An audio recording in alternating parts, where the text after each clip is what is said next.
tous, bienvenue dans En pleine forme, l'émission qui répond à toutes vos questions santé.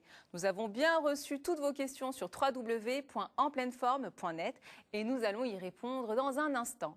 Aujourd'hui, vous allez savoir comment maigrir avant l'été, mesdames. Je pense que ça va vous intéresser. Vous saurez tout sur l'hypnose et enfin, les appelants n'auront plus de secrets pour vous.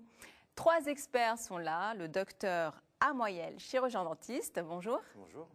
Docteur Alexandra Dalu, médecin anti-âge et nutritionniste. Bonjour. Et enfin, Philippe Vernois, spécialiste en hypnose et en PNL. Bonjour Philippe. Bonjour Myriam. Nous allons commencer par une question sur les implants. Qu'est-ce qu'un implant? Combien ça coûte un implant? Docteur Amoyel va y répondre tout de suite. Ça coûte très cher. Celui qui en a besoin, malheureusement, pas de chance. Avant de parler de prix, on va définir en quoi ça consiste exactement. Alors, un implant, c'est la découverte majeure, l'implantologie, la découverte majeure du XXe siècle. C'est une... déjà, si on met un implant, c'est qu'on a perdu une dent. Donc, quelque part aussi, on Là, vous prêchez pour votre paroisse. Hein. Non, je pense que quelque si part, je parle à un spécialiste, il parlera d'une autre découverte. Si on accepte justement de perdre une dent, c'est que quelque part, on marche sur la tête. C'est-à-dire que la prévention ne s'est pas faite. Donc, on a affaire, en fait, à une médecine pompier. Il faut arrêter l'incendie. Donc, s'il y a prévention, on ne va pas perdre ses dents, on n'aura pas besoin d'implant. Donc maintenant, si on a perdu une dent, c'est qu'il va falloir la remplacer. Et pour la remplacer, la meilleure des solutions, c'est l'implant. Alors, pourquoi remplacer une dent qui manque?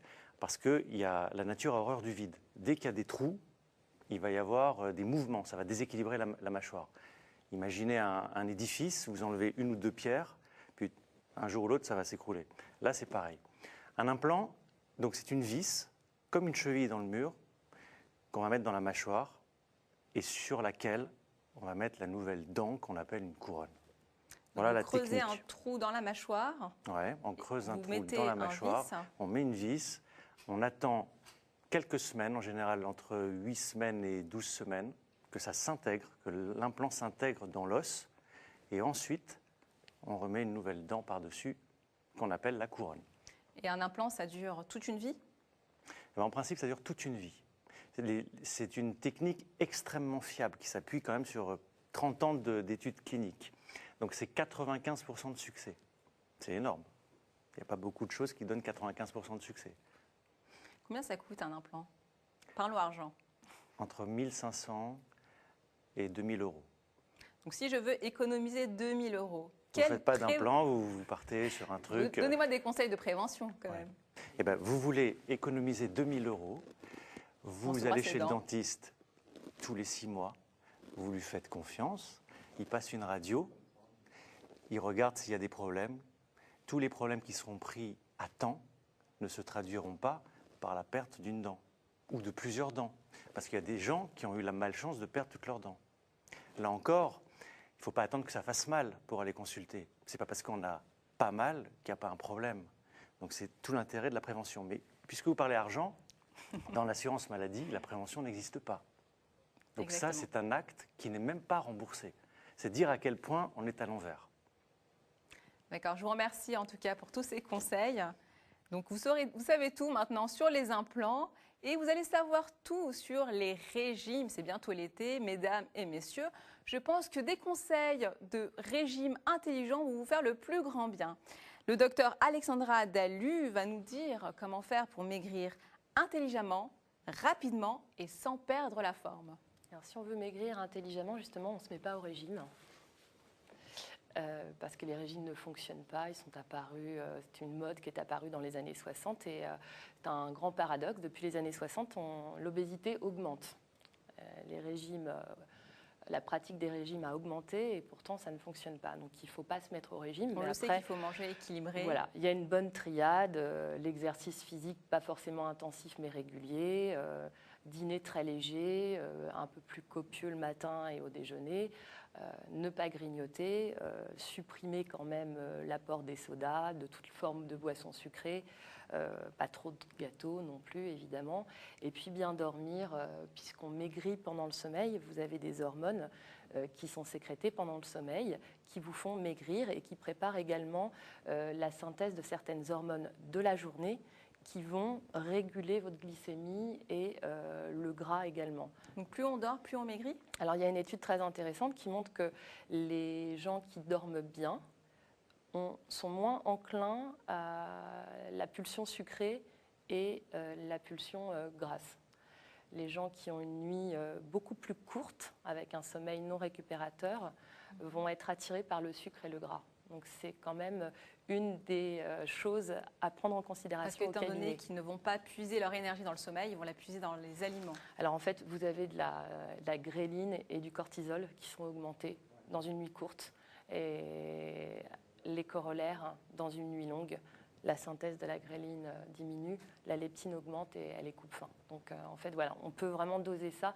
Donc c'est quelque chose de scientifiquement maintenant démontré. Alors, Aude, qui souhaite maigrir avant l'été et qui se plaint d'être fatiguée, bon, j'imagine que c'est à cause d'un régime, parce que lorsqu'on fait un régime, on se prive de plusieurs nutriments, de vitamines, et c'est pour ça qu'elle est fatiguée.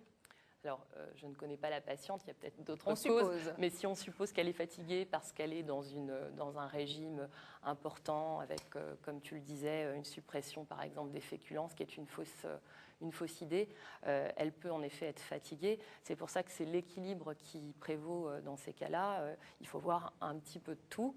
Encore une fois, le côté la soupe, le yaourt allégé, ça ne fonctionne pas. C'est bourré d'eau, donc c'est vraiment encore une fois une fausse idée. Après, d'être avec par exemple, un apport de protéines trop important, c'est pareil. On va être dans une forme de frustration. Donc pour là, le elle est en train de démolir un à un tous les régimes à la mode. Oui, tant pis. Régime hyperprotéiné, régime hypolipidique.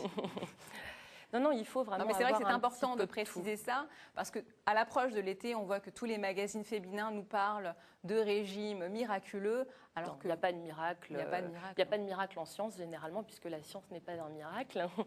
En fait, vous avez cette fausse idée aussi sur le cru.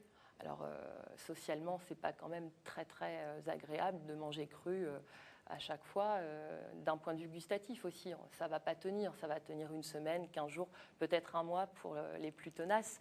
Mais c'est pour ça que vous avez une reprise des mauvaises habitudes. Donc je pense qu'il faut aussi prendre ça en considération, c'est-à-dire écouter son patient, ses habitudes de vie, son heure de lever, son heure de coucher, s'adapter en fait finalement à sa demande, voir pourquoi aussi il mange mal. Parce qu'il y a des causes parfois aussi psychologiques. Lui réapprendre à manger. Réapprendre à manger, à écouter son corps aussi, parce qu'il y a des gens qui n'écoutent plus et qui vont manger pour compenser, par exemple, une frustration. Voilà, donc l'hypnose peut être intéressante. Au cabinet, on la pratique. On explique à nos patients comment faire de l'auto-hypnose, comprendre où est le problème, sans analyser non plus depuis l'enfance ce qui s'est passé, en étant assez pragmatique justement pour que ce soit rapide et très concret. Et ça fonctionne très très bien en fait, ça fonctionne très bien. Vous avez aussi des compléments alimentaires qui sont intéressants, qui vont augmenter certains neurotransmetteurs dans le cerveau, la dopamine par exemple le matin et la sérotonine en fin de journée, et qui ont montré leur intérêt sur la satiété, récupérer une forme de sérénité aussi, et puis plutôt être boosté le matin, voilà. Bah, je regarde mon collègue parce que bon, bah voilà. Vous voulez parler de l'hypnose, alors il se sent concerné, il a envie d'intervenir. C'est vrai qu'on peut utiliser l'hypnose pour des régimes. On peut utiliser l'hypnose. C'est un complément, hein, c'est-à-dire que c'est comme toujours en médecine, on fait aussi une prise de sang parce que tu parlais à un moment de carence, il faut aussi voir s'il n'y a pas de carence pour pouvoir pallier aussi à une éventuelle pathologie, et l'hypnose est un outil. Bah justement, parlons-en de l'hypnose. Il y a une personne qui se pose énormément de questions sur le sujet. Une amie m'a conseillé l'hypnose, nous écrit-elle, mais je ne suis pas rassurée à l'idée de me faire hypnotiser et elle veut savoir si c'est dangereux. C'est une excellente question. Est-ce que l'hypnose est dangereuse?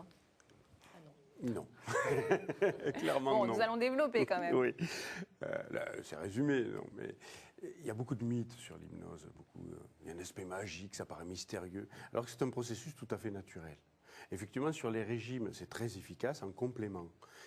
Et sur les régimes, mais j'ai dit une bêtise, parce que les régimes, c'est pas bien. Donc, c'est pas sur les régimes, mais sur un amaigrissement. Sur un amaigrissement, je ne suis pas un spécialiste. On a dans notre institut des spécialistes de cette forme d'hypnose, mais je sais qu'il y a de très bons résultats avec l'hypnose sur l'amaigrissement. Du comportement Tout à fait, alimentaire, oui. ça fonctionne très bien. Recadrer ces choses-là, c'est un outil magnifique. Et c'est un outil qui est complètement naturel. Vous êtes en hypnose, on dit toutes les heures et demie, globalement, quelques minutes. Et on a tous fait des expériences d'état hypnotique. Vous conduisez votre voiture, vous avez fait 10 km sur l'autoroute sans vous en apercevoir, et vous êtes déjà arrivé à la sortie. Ce sont des moments d'absence, ça. Quand Pas nous d'absence, sommes vous n'avez pas ailleurs, la tête dans les nuages. Vous n'avez pas C'est de eu l'hypnose. d'accident. Vous êtes arrivé Concentré. là, concentré, focusé, sans accident et en n'ayant pas vu le trajet se dérouler. Vous étiez en état de conscience modifié. C'est un état hypnotique. Il y a beaucoup de sortes d'états hypnotiques différents. Vous en vivez quand vous lisez, où vous imaginez toute l'aventure, tout le film, où les images défilent dans votre tête. Là Vous aussi, êtes c'est dans un hypnose. état de conscience modifié. Et lorsqu'on vient dans votre cabinet et que vous nous hypnotisez, on peut faire des choses inconsciemment, avoir des comportements peut-être dangereux, des comportements peut-être étranges. Pas dans le cabinet, non. Pas dans le cabinet. Parce que lorsqu'on est hypnotisé, on ne se rend pas compte de ce qu'on fait. Vous ne ferez jamais en hypnose quelque chose qui est contre vos valeurs. Quelque chose qui va foncièrement contre ce que vous êtes, contre ce que vous aimez, contre vos valeurs, jamais, et vos croyances, jamais vous ne le ferez. On ne peut pas, de l'extérieur, il n'existe que de l'auto-hypnose. Parce que là, je ne parle pas pour moi, je suis porte-parole de cette téléspectatrice qui aimerait s'adonner à cette activité, qui aimerait être hypnotisée, mais qui a du mal à lâcher prise, qui a un peu d'appréhension, qui a peur de l'inconnu finalement. C'est pas un lâcher prise, on va y aller doucement. Avec quelqu'un qui vient en cabinet, qui ne veut pas, on va lui donner du choix.